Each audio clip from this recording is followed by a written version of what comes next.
बहुत ही दर्दनाक हादसे में विनय नरवाल की डेथ।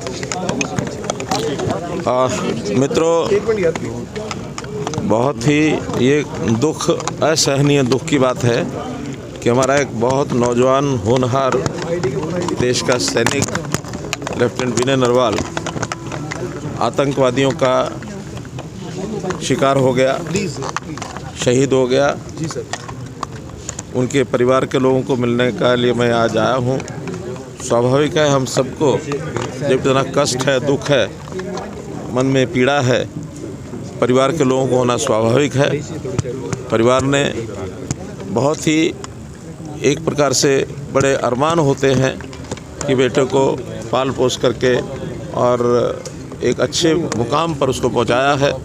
देश की सेवा के लिए लंबे समय तक उसने सेवा करनी थी, लेकिन जिस प्रकार की घिनौनी हरकत हुई है, आतंकवादियों ने की है, इसकी मैं निंदा करता हूँ, घोर निंदा करता हूँ।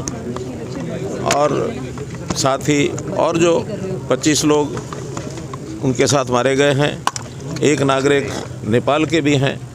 मैं कल नेपाल में था तो नेपाल के प्राइम मिनिस्टर को मिलकर के भी मैंने सांत्वना व्यक्त की। नेपाल के प्राइम मिनिस्टर और भारत के प्रधानमंत्री मोदी जी की बातचीत भी हुई है और वो भी चिंता में थे कि इस प्रकार के जो टूरिस्ट हैं उनको सुरक्षित अगर नहीं कर पाएंगे तो काफ़ी कठिनाई आएगी, क्योंकि टूरिज़्म चाहे भारत हो, नेपाल हो, भारत का हिस्सा कश्मीर हो अथवा अन्य प्रदेशों में टूरिस्टों का आना जाना लगातार रहता है।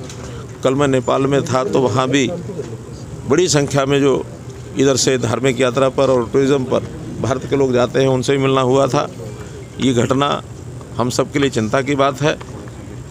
प्रधानमंत्री जी विदेश गए हुए थे, उन्होंने तुरंत अपना दौरा रद्द करके और वापस आए।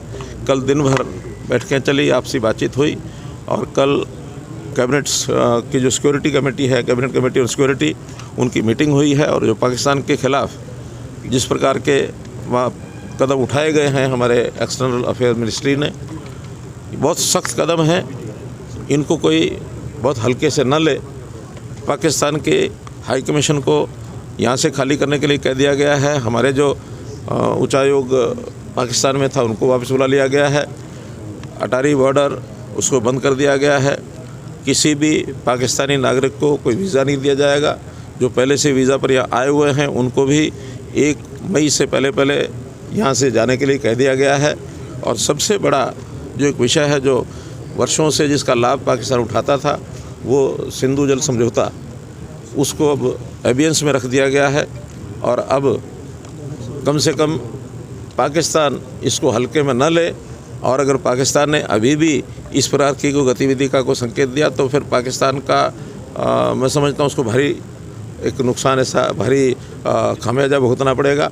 आज दुनिया के देश इस मामले में आतंकवाद के खिलाफ हमारे साथ खड़े हैं और किसी प्रकार की कार्रवाई आतंकवाद को दबाने के लिए, इन घटनाओं का बदला लेने के लिए भारतवर्ष को जो करना होगा ज़रूर करेंगे। प्रधानमंत्री जी, हमारे रक्षा मंत्री, हमारे विदेश मंत्री सब इस पर बहुत बारीकी से नज़र रखे हुए हैं। और आज all party meeting Rajnath Singh ji की अध्यक्षता में वो भी हो रही है। सभी पार्टीज़ को लोगों ने इस घटना को कंडेम किया है और मैं समझता हूँ देश एक है, मजबूत है। सारे देश में इसका जो रोष है वो प्रकट हो रहा है। एक विषय और जो नई बात ध्यान में आई है कि अभी तक आतंकवाद के खिलाफ कश्मीर के लोग नहीं दिखाई देते थे, लेकिन पहली बार ये भी है कि कश्मीर के लोग आतंकवाद के खिलाफ आज बोले हैं। यानी कल उनके बाज़ार भी बंद थे। आगे से आतंकवाद को कश्मीर के लोग भी सहन नहीं करेंगे। कश्मीर पुनः शांति के रास्ते पर, जैसे काफ़ी समय से 370 धारा हटने के बाद आया है, उस रास्ते पर ही बढ़ेगा। और ऐसी गतिविधियों को हम हर कीमत पर रोकने का प्रयत्न करेंगे। आप भी कुछ ऐलान कर रहे थे, सड़क की बात कर रहे थे कुछ